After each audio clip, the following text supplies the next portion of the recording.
Years ago, in the Downton Abbey era, a well-regarded captain stood on the bridge of a British battleship, watching the sunset across the sea. As the story goes, the captain was about to head below for dinner, when a lookout suddenly announced, "Light, sir, dead ahead, 2 miles." The captain turned back toward the helm. "Is it steady or moving?" he asked, these being the days before radar. "Steady, Captain." "Then signal that ship," the captain ordered gruffly. "Tell them you are on a collision course. Alter course 20 degrees.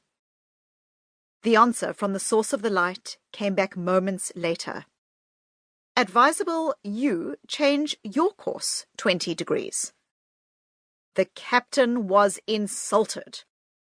Not only was his authority being challenged, but also it was being done in front of a junior seaman. "Send another message," he snarled. "We are HMS Defiant, a 35,000-ton battleship of the Dreadnought class. Change course 20 degrees. "Brilliant, sir," came the reply. "I am Seaman O'Reilly of the second class.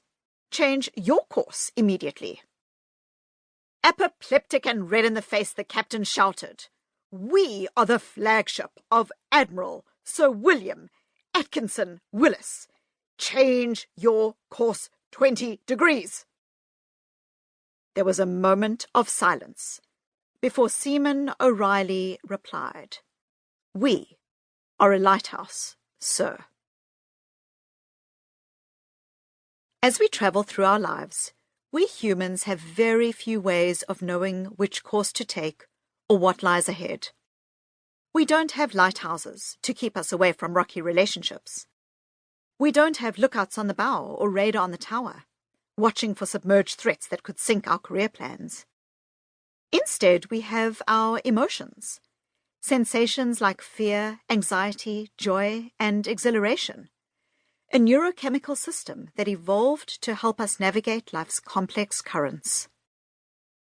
Emotions, from blinding rage to wide-eyed love, are the body's immediate physical responses to important signals from the outside world. When our senses pick up information, signs of danger, hints of romantic interest, cues that we're being accepted or excluded by our peers, we physically adjust to these incoming messages. Our hearts beat faster or slower, our muscles tighten or relax.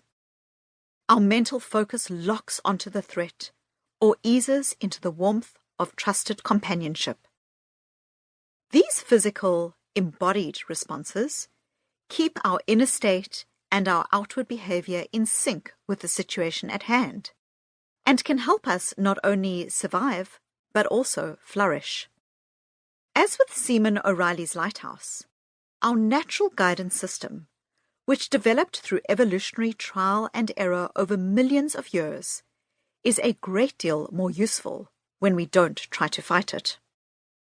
But that's not always easy to do, because our emotions are not always reliable.